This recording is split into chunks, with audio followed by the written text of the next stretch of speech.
Pasé 38 años tirando de cables a través de las paredes, calculando secciones de potencia y lidiando con cortocircuitos ajenos solo para poder, finalmente, detenerme por completo. No para ir más despacio, sino para parar en seco, como un diferencial que salta ante una sobrecarga. El tipo de parada en la que te despiertas sin alarma y lo único que tienes que decidir antes del mediodía es si tomar el café en el porche delantero viendo la montaña o en la terraza trasera escuchando el agua. Ese era el plan. Eso era lo que me había ganado con cada cuadro eléctrico montado bajo un calor asfixiante. Me tomó 14 meses de búsqueda intensiva encontrar la propiedad adecuada en las estribaciones de la Sierra de Tramuntana, en Mallorca. Unas 4 hectáreas de terreno en las colinas, a unos 20 minutos de Pollena, una verdadera casa de campo de 2 plantas que alguien había construido en 1962 y mantenido con una disciplina que yo, como profesional, solo podía admirar. La casa era sólida. Suelos de madera noble, una chimenea de piedra de marés que es el alma de la isla, un porche que rodeaba la estructura y un estanque en la parte trasera poblado de truchas que el dueño anterior, un mallorquín de pocas palabras, juraba que nunca había terminado de pescar. Pagué 285.000 por ella, al contado. Cada euro procedía de 38 años de madrugones, de guardias nocturnas, de fines de semana perdidos y vacaciones canceladas porque el cableado de un hospital o de una oficina no estaba terminado. Y yo no era el tipo de hombre que dejaba un trabajo a medias. La firma ante notario en Palma duró 40 minutos. El viaje desde Madrid duró unas 6 horas, incluyendo el ferry desde Denia. Cuando subí por el camino de grava con mi vieja furgoneta y apagué el motor, me quedé allí sentado un rato con las ventanillas bajadas, escuchando el silencio. Un pájaro carpintero en algún lugar profundo de la arboleda de encinas. El viento moviéndose por la cresta de arriba. Nada más. Tenía 64 años y, por primera vez, sentía que no tenía que ir a ninguna otra parte. Pasé las primeras 3 semanas sin hacer nada que un capataz consideraría útil. Pescaba en el estanque cada mañana, aprendiendo los rincones donde se escondían las truchas más esquivas. Leía libros que llevaba una década cargando en un bolso de herramientas, esperando a tener tiempo para algo más que manuales técnicos. Conducía hasta el pueblo para comprar pan o herramientas, me presentaba a los vecinos sin prisa, y lo encontraba profundamente satisfactorio. Mi vecino del norte, un hombre llamado Jordi que criaba cabras y hacía su propio queso de tupí, me trajo un tarro de miel de color ámbar. Una tarde nos sentamos en el porche y no hablamos casi nada. Me cayó bien de inmediato. En Mallorca, el silencio es una forma de respeto. Mi hijo llamó un domingo. Marcos tenía 33 años, trabajaba en gestión logística en Madrid y se había casado con su esposa, Lucía, 4 años antes. Había sido una boda tranquila, unas 60 personas en un viñedo a las afueras de la ciudad. Por aquel entonces, Lucía me caía bastante bien. Era organizada y segura de sí misma, el tipo de mujer que enviaba notas de agradecimiento en menos de 48 horas y recordaba cómo tomaba el café todo el mundo. Lo que aún no había comprendido del todo era que esas cualidades, cuando se tuercen, se convierten en herramientas de control. ¿Cómo va la vida de ermitaño, papá?, preguntó él. Perfecta, le dije. Esta mañana he sacado 3 truchas preciosas. Perdí una que era más grande que las 3 juntas. Él se rió, una risa que sonaba un poco forzada a través del manos libres. Los padres de Lucía están en la ciudad esta semana. Han bajado desde Asturias. Sergio está con ellos. Sergio era el hermano menor de Lucía, de 29 años, que estaba permanentemente entre proyectos. Tenía una novia llamada Marta que cambiaba de carrera casi con la misma frecuencia con la que Sergio cambiaba de número de teléfono. Era el tipo de persona que hablaba con gran confianza sobre criptomonedas o negocios inmobiliarios sin haber cotizado un solo día en la seguridad social. Tenía el talento de hacer que sus fracasos sonaran como pivotajes estratégicos. «Qué bien», dije, aunque presentía el cortocircuito. ¿Cuánto tiempo se quedan? Solo una semana. Los padres están en un hotel en el centro. Sergio y Marta están en el sofá cama de nuestra casa. Hizo una pausa pesada. Ha estado todo un poco apretado, papá. Mucha tensión acumulada. Me lo imagino, respondí, sospechando que el sofá cama no era el único problema. Hablamos de su trabajo en logística y de un nuevo contrato que lo mantendría ocupado hasta el otoño. Cuando colgamos, me quedé en la terraza trasera viendo cómo el estanque se quedaba quieto bajo el calor de la tarde mallorquina. Sentí una felicidad sin complicaciones. Duró exactamente 11 días más. La llamada de Lucía llegó un martes por la tarde. Estaba en el porche con una novela de misterio y, cuando vi su nombre en la pantalla, supe que la paz se había terminado. ¿Alejandro? Su voz tenía ese matiz de seda que yo reconocía de los contratistas que intentan convencerte de que trabajes un festivo gratis. Quería hablar contigo sobre algo antes de que lo haga Marcos, solo para que estemos todos en la misma página. Claro, dije, cerrando el libro. Sergio y Marta están en una situación difícil. Su contrato de alquiler en Valencia terminó y el nuevo lugar al que iban a ir se ha caído. Necesitan un sitio donde quedarse unos meses mientras se recuperan. Hizo una pausa calculada. Tu casa de campo tiene mucho espacio. 3 dormitorios arriba más el estudio. Marcos y yo pensamos que tiene todo el sentido del mundo que se instalen allí un tiempo. Dejé mi café en la mesa de piedra. Lucía, dije con la voz plana de quien mide un voltaje peligroso, me mudé aquí hace 3 semanas. Lo sé. Y sé que el momento no es ideal, pero Sergio es familia. De hecho, se le ocurrió la idea de usar la propiedad para alquileres turísticos de lujo tipo Airbnb cuando tú no estés. Podría gestionarlo él y generarte ingresos pasivos. Ahí estaba la trampa. Mi refugio no era solo un lugar para vivir, era una oportunidad de negocio que ellos ya habían troceado en su cabeza. No necesito ingresos, dije. Compré esta propiedad para mi jubilación, no para montar un hotel. No necesitas 3 dormitorios, Alejandro. Eres una sola persona. Esa frase me dolió más que cualquier insulto. Una sola persona, como si mi soledad ganada a pulso me restara derecho sobre mi propia casa. Lucía, yo me gané esta propiedad, dije con firmeza. Cada metro cuadrado de cableado y cada piedra de este muro. Nadie cuestiona eso, su tono se volvió afilado. Pero la familia hace sacrificios. Y significaría mucho para Marcos que su familia se uniera en esto. ¿Sabe Marcos que me estás llamando para pedirme esto? El medio segundo de silencio fue la confirmación legal que necesitaba. Lo hemos discutido, mintió ella. Pues me gustaría oír eso de su boca, Lucía. Su voz bajó una octava, volviéndose fría. Espero que no conviertas esto en un conflicto innecesario. Sergio solo necesita una oportunidad. Y tú estás sentado solo en 4 hectáreas de tierra. Sí, dije mirando hacia la montaña, y lo estoy deliberadamente. Adiós, Lucía. Colgué, entré en la casa y me senté a la mesa de la cocina con el bloc de notas amarillo de cuadrícula que guardaba junto al frutero. Era el mismo tipo de bloc que había usado en las obras durante 38 años para calcular cargas, secciones de cable y presupuestos de materiales. En mi oficio, si no anotas el color del cable y hacia dónde va, acabas provocando un incendio. Esta vez, escribí una sola frase en la parte superior de la primera página. Protocolo de exclusión de propiedad.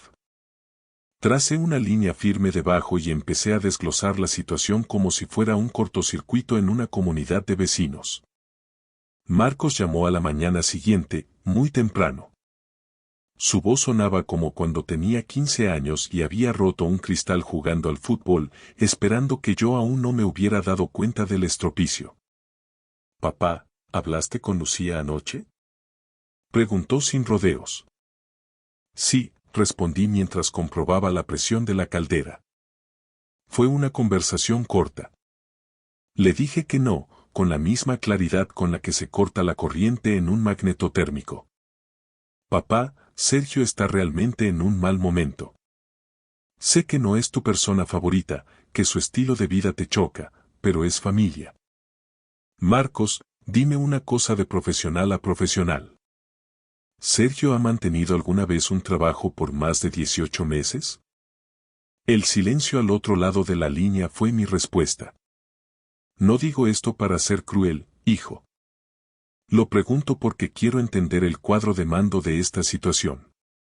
Tu mujer me llamó para exigirme que cediera mi casa a su hermano y a su novia, una casa que compré hace 3 semanas tras casi 4 décadas de dejarme la espalda en los techos. Creo que tengo derecho a entender el panorama completo. Sería algo temporal, papá. Solo unos meses para que respiren. Eso es lo que dijo Lucía sobre la idea del Airbnb también. ¿Me ves a mí con cara de recepcionista de hotel? Más silencio. Luego, a regañadientes, Marcos admitió. Lo mencionó como una posibilidad solo para ayudar a cubrir los gastos de mantenimiento de la posesión. ¿Mis gastos? Pregunté con calma, ¿o los de ellos? Marcos, no estoy enfadado contigo. Estoy haciendo las preguntas lógicas. Te quiero y mi puerta siempre estará abierta para ti, pero la respuesta es un no rotundo. Lo que me preocupa es saber si estás de acuerdo con tu mujer en esta emboscada o si ella hizo esa llamada por su cuenta. Hubo una pausa tan larga que pensé que se había cortado la comunicación. Le dije que me lo pensaría, susurró finalmente. Eso no es lo mismo que estar de acuerdo, hijo. En mi mundo, pensárselo en una instalación crítica es buscarse un problema gordo. No, dijo él en voz baja, no lo es. Terminamos la llamada con esa cortesía tensa que precede a las tormentas. Preparé más café y me quedé junto a la ventana observando a una pareja de gamos que cruzaba el linde del bosque de encinas, justo en el pasto norte de la propiedad. Mis manos estaban firmes. Quería que siguieran así. Esa tarde, bajé hasta Pollena y fui directo a una ferretería industrial. Compré 3 cámaras de vigilancia de alta gama para exteriores. Sensores de movimiento, visión nocturna infrarroja y conexión directa al móvil mediante 4 gramos. El dependiente, un hombre de mi quinta con manos curtidas, me preguntó si tenía problemas con los cazadores furtivos. Sobre todo gamos de 2 patas, dije con media sonrisa. Me gusta monitorizar quién entra en mi red. Él asintió con esa sabiduría rural de Mallorca. Hace bien. Aquí la propiedad es sagrada. De camino, paré en el registro de la propiedad para confirmar que no hubiera ninguna carga pendiente y pedí una nota simple actualizada. Luego, me dirigí al despacho de Patricia Valdés.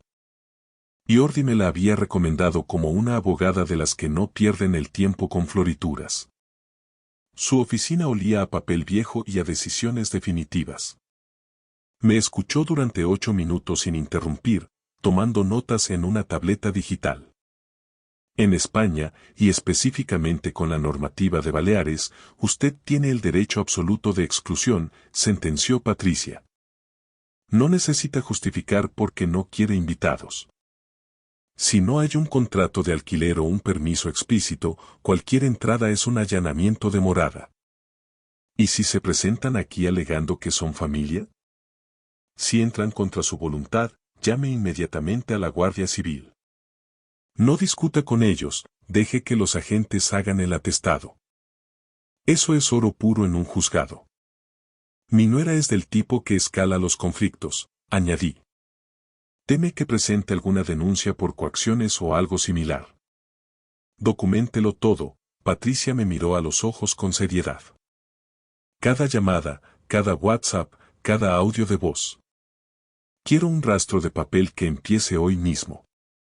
Pagué 1.500 como provisión de fondos. Fue el dinero mejor invertido de mi jubilación. Instalé las cámaras esa misma tarde, aprovechando mis conocimientos de electricidad para ocultar el cableado bajo los aleros. Una en el acceso al camino, camuflada en una encina, otra en el garaje apuntando a la entrada principal y la última cubriendo la terraza trasera y el estanque. Registré cada ángulo en mi cuaderno, con fecha y hora. Esa noche llamé a Marcos. Estaba en una habitación distinta a la de Lucía, lo supe por el eco y la ausencia de ruido de televisión. Escúchame bien, hijo. Mi casa es tu casa, siempre.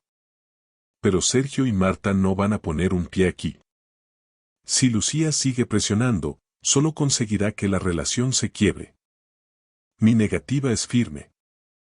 No hay matices. Te escucho, papá, dijo con voz quebrada. ¿Cómo estás tú, Marcos?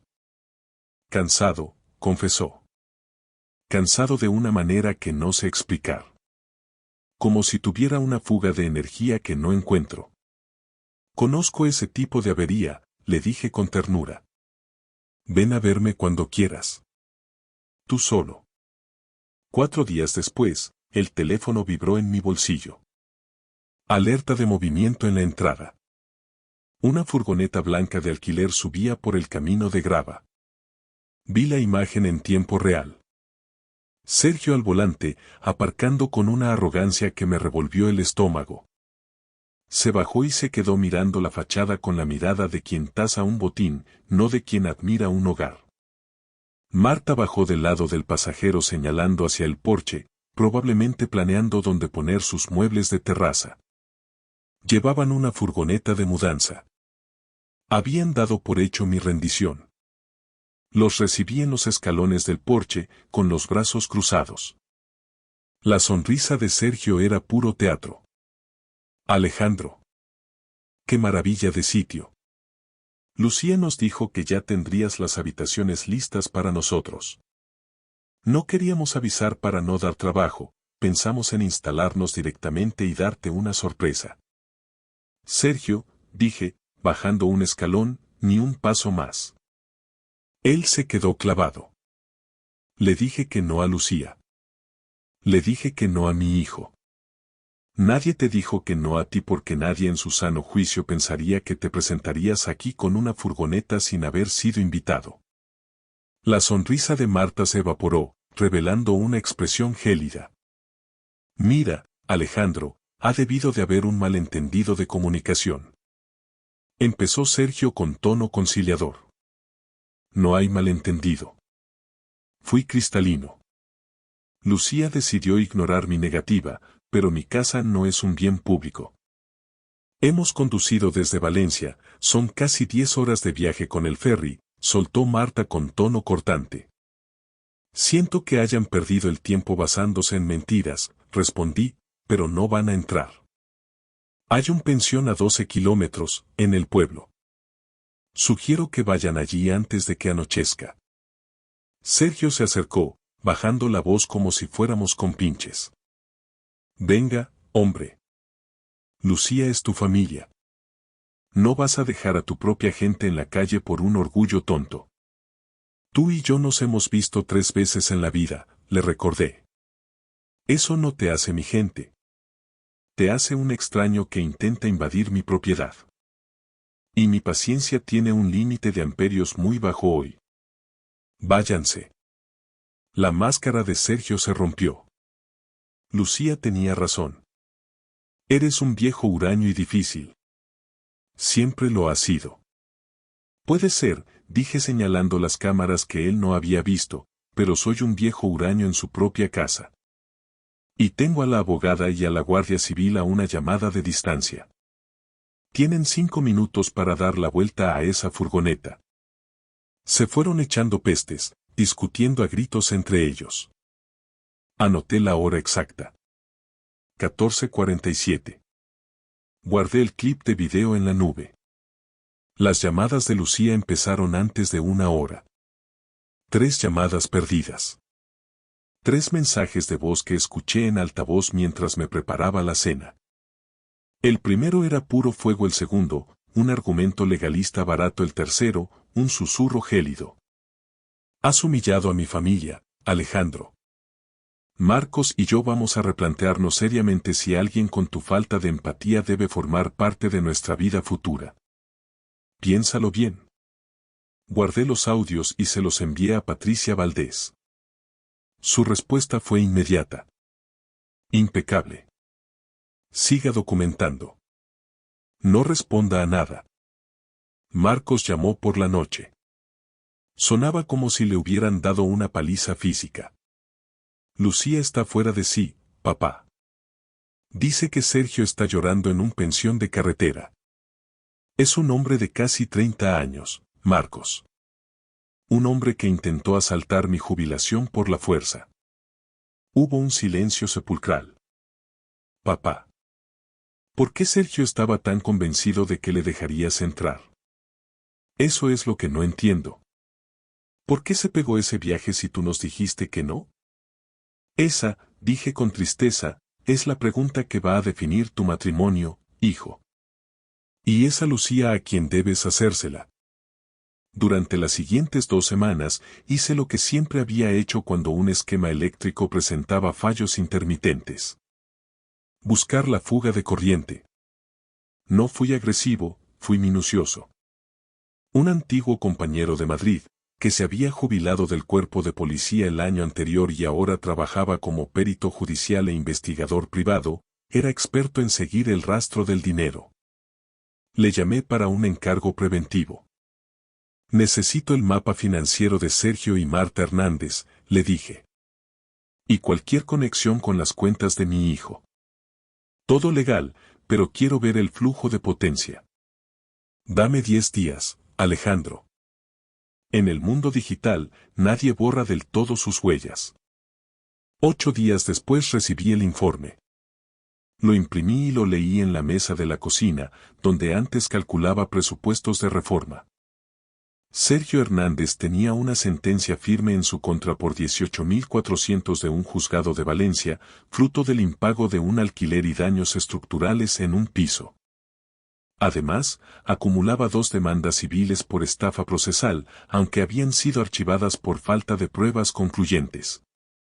Pero lo más alarmante no era su pasado, sino el presente de mi hijo.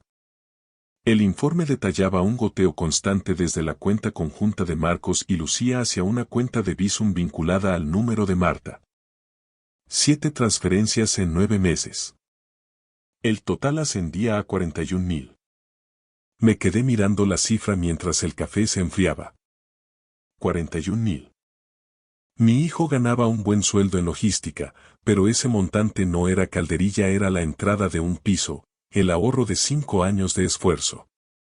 Alguien había diseñado un sistema de drenaje para que el dinero saliera en cantidades de 500 o 600 euros, lo suficiente para no hacer saltar las alarmas de blanqueo de capitales del banco, pero con la constancia necesaria para vaciar un depósito. Llamé a mi contacto de nuevo. ¿Hay rastro de que Marcos haya autorizado esto? La cuenta es conjunta, Alejandro. Legalmente, él es responsable de cada movimiento. Que haya mirado los extractos o que ella le haya dado acceso a la aplicación del banco es otra historia.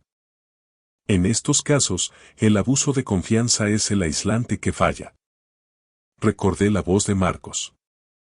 Cansado de una manera que no puedo explicar. Guardé el informe en mi carpeta de averías críticas junto a los audios de Lucía. Me senté en el porche y vi cómo las truchas ondulaban en la parte baja del estanque. Pensé en el niño que me pasaba los destornilladores subido a un cubo de pintura y en el hombre que ahora estaba siendo saqueado en su propia casa. La estocada de Lucía llegó un jueves en forma de sobrecertificado. Era una notificación de la Consejería de Asuntos Sociales de Baleares. Alguien había interpuesto una denuncia alegando que yo era un adulto mayor en situación de riesgo, aislado, con posibles signos de deterioro cognitivo y vulnerabilidad manifiesta.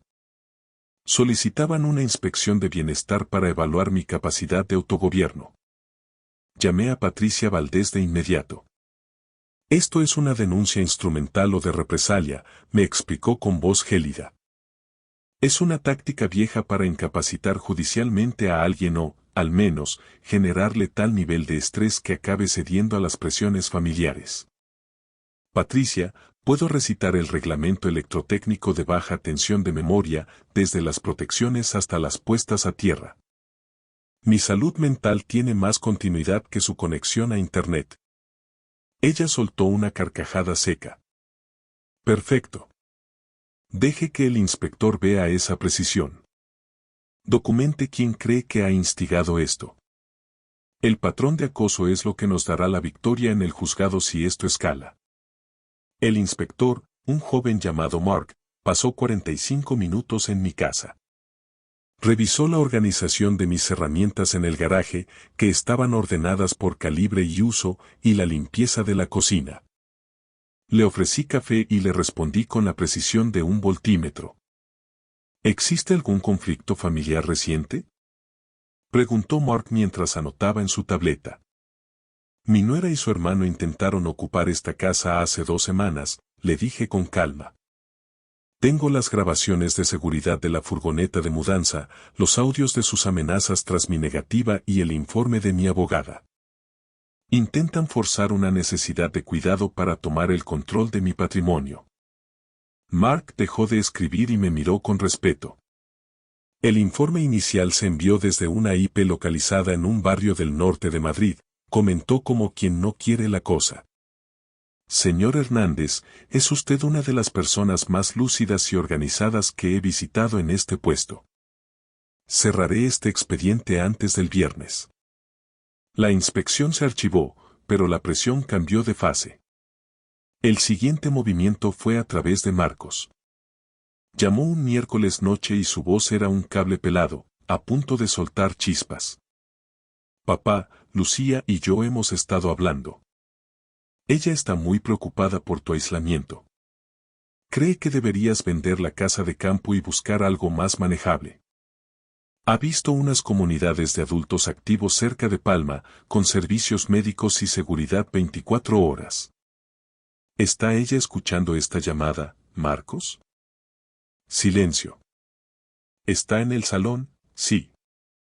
Marcos, mírame a los ojos aunque no me veas. ¿Tú quieres que venda mi jubilación?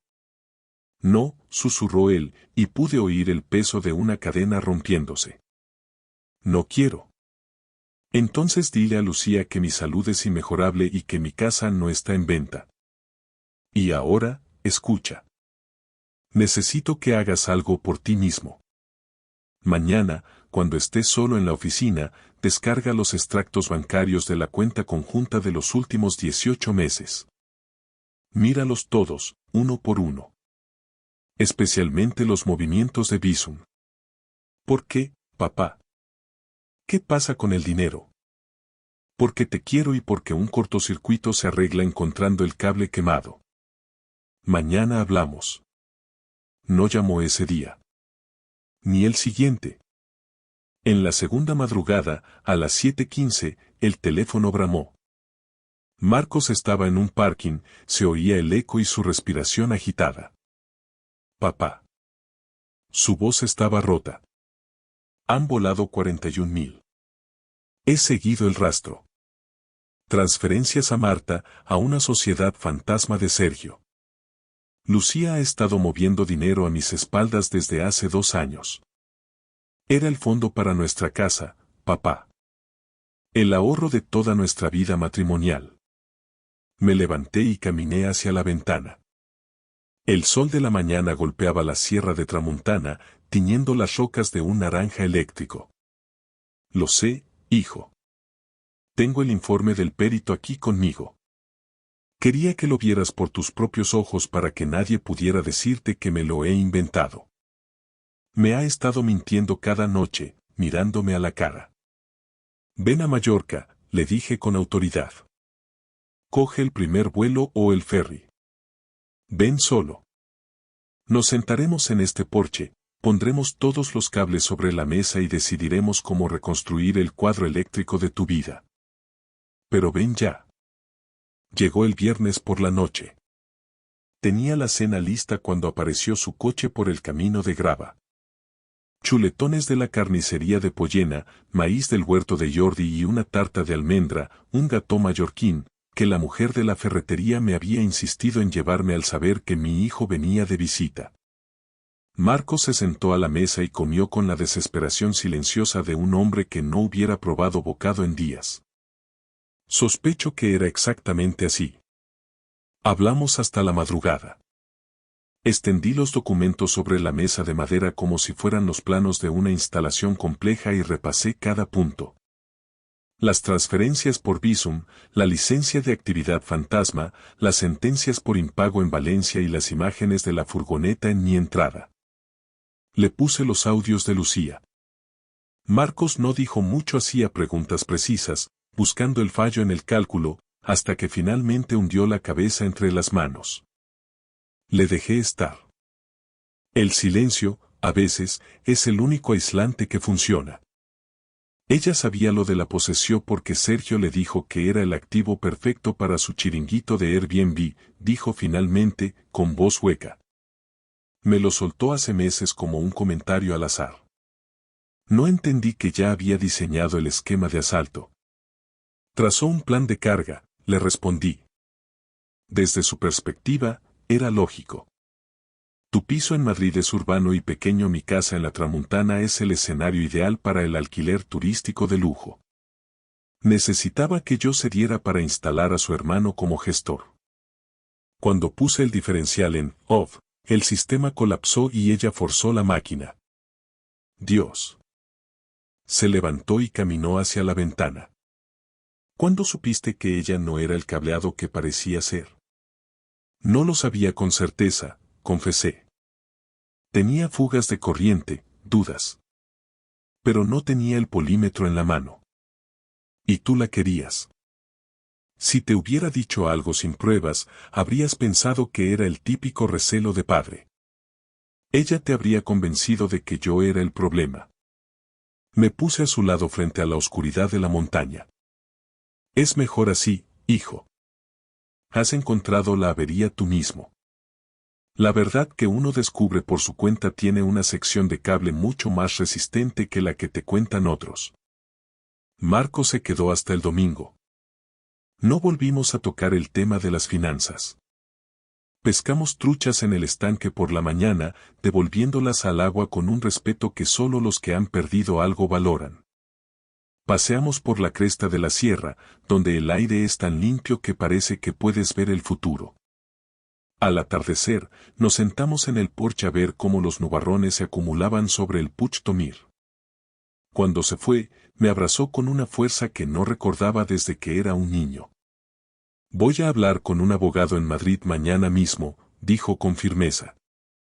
Habla con Patricia Valdés también, le sugerí. Ella ya tiene el hilo de la bobina aquí en la isla. Gracias por no ceder, papá. Si les hubieras dejado entrar, yo nunca habría mirado los extractos. Habría seguido viviendo en un cortocircuito permanente. Te mereces una instalación limpia, Marcos. Nada menos.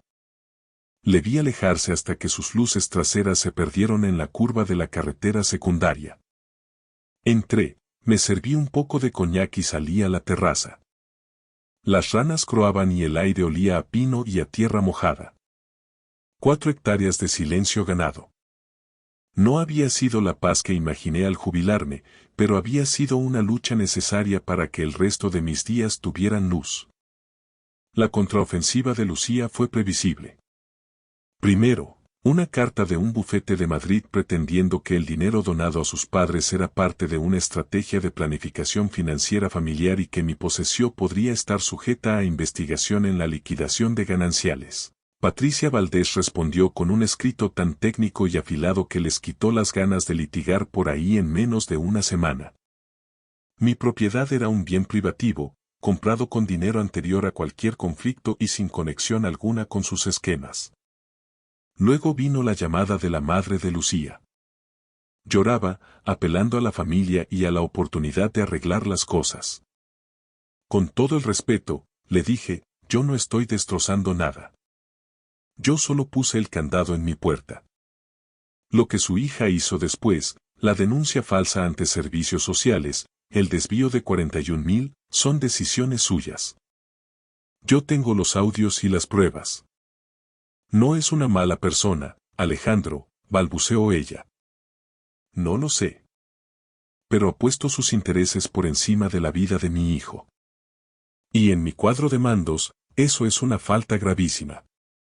No voy a retirar mi apoyo a Marcos. Marcos solicitó la separación legal en octubre.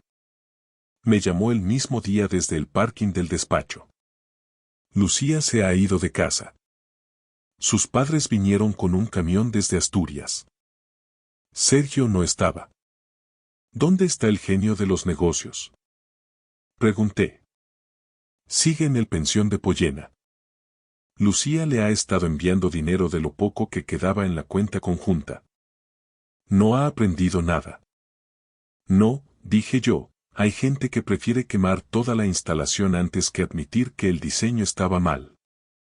La voz de mi hijo sonaba cansada, pero era un cansancio sólido, el de quien ha terminado una jornada de trabajo duro y sabe que el edificio se mantiene en pie. Mi abogada dice que la auditoría forense va para largo. Hay deudas que yo no conocía, créditos rápidos a mi nombre con firmas falsificadas. Es como abrir una pared y descubrir que alguien metió cables de sección baja para ahorrar y ahora todo está chamuscado. Marcos, le dije con calma, no es culpa tuya. Tú confiaste en quien debías poder confiar. Que ella manipulara el contador no dice nada malo de ti, sino de ella. Vino a Mallorca por Navidad. Solo él. Cenamos en el pueblo, paseamos bajo la niebla de la tramuntana y hablamos de futuro, no de juzgados. Me contó que estaba mirando una oferta de una empresa de logística en el puerto de Palma. Está a 40 minutos de aquí, dijo mientras aparcábamos en la posesión. Lo sé, respondí. Es una buena distancia para mantener el voltaje correcto. Él miró la casa, con la luz del porche recortada contra la montaña negra. He estado pensando en que un nuevo comienzo necesita buena tierra. La tierra aquí es dura, pero si la cuidas, aguanta lo que le eches, dije. Él se rió. Una risa limpia que no escuchaba en años. Marcos aceptó el trabajo en febrero. Le ayudé a mudarse a un piso en Santa Catalina, en Palma, un edificio de techos altos y paredes de piedra de marés que él mismo eligió. Sin presiones, sin oportunidades de negocio ajenas. El divorcio se cerró en marzo. Lucía se quedó con los muebles de Madrid y una deuda que el contable forense rastreó hasta la empresa fallida de Sergio. Otros 22.000 en préstamos que ella había avalado comprometiendo el crédito de mi hijo. Al final, el juez dictó sentencia y Patricia me mandó el correo definitivo. Caso cerrado. Usted está libre de cualquier carga o reclamación. Disfrute de su posesión. Este último fin de semana, Marco subió a la casa con una caña de pescar nueva. Estábamos en el muelle a las 7 de la mañana. La bruma subía del estanque y las truchas saltaban rompiendo el espejo del agua. Marcos lanzaba el sedal con la paciencia de quien ha aprendido que los resultados reales requieren tiempo y una buena base. He estado pensando, dijo mientras recogía carrete, en que voy a fijarme la próxima vez. En si alguien respeta lo que no ha construido ella misma. Esa es la clave, papá. Lucía solo valoraba lo que podía usar para su propio plano. Ahora ya sabes leer los esquemas antes de conectar la corriente, le dije. Pescamos hasta las 9 y luego rodeamos las 4 hectáreas, marcando el terreno para el huerto que plantaremos en primavera. El bosque de encinas, el pasto sur, el estanque. Todo estaba en su sitio. Me había costado un año de tensión, pero a cambio había recuperado a mi hijo y le había enseñado la lección más importante de mi oficio. Que una instalación solo es segura si los cimientos y las conexiones son honestas. Jordi vino por la tarde con miel nueva. Nos sentamos los tres en el porche mientras el sol caía tras la cresta. Marcos y él hablaban de abonos y de maderas para las camas elevadas del huerto. Deberíamos usar la encina caída para los postes, decía mi hijo, hablando de este lugar como de algo que ya formaba parte de su propia red. Cuando Jordi se fue y salieron las estrellas, nos quedamos en silencio. El ave nocturna llamó desde la arboleda. Las ranas seguían a lo suyo. Papá, dijo Marcos. Dime. Quiero vivir así. Sin trampas en el cuadro eléctrico. Haciendo las cosas bien desde el principio, como tú. Le miré. 33 años, las ojeras desaparecidas, la mirada limpia. Ya lo estás haciendo, hijo. Bienvenido a casa. Nos quedamos fuera hasta que el frío de la montaña nos obligó a entrar. Marcos durmió en la habitación de invitados, la misma que hace meses fue el centro de una batalla que ganamos sin dar un solo grito, solo documentando, resistiendo y manteniendo la línea. Antes de apagar la luz de la cocina, miré por la ventana el estanque oscuro y la silueta de la sierra contra el cielo. Tenía 64 años. Tenía suficiente. Tenía a mi hijo, mi posesión, mis truchas y el silencio imperturbable del invierno mallorquín. Exactamente como lo había planeado. Exactamente como me lo había ganado. Muchas gracias por ver. Si les ha gustado la historia, denle a like, escriban un comentario y suscríbanse para no perderse la próxima historia. Valoramos mucho su presencia en este canal. Todo lo mejor.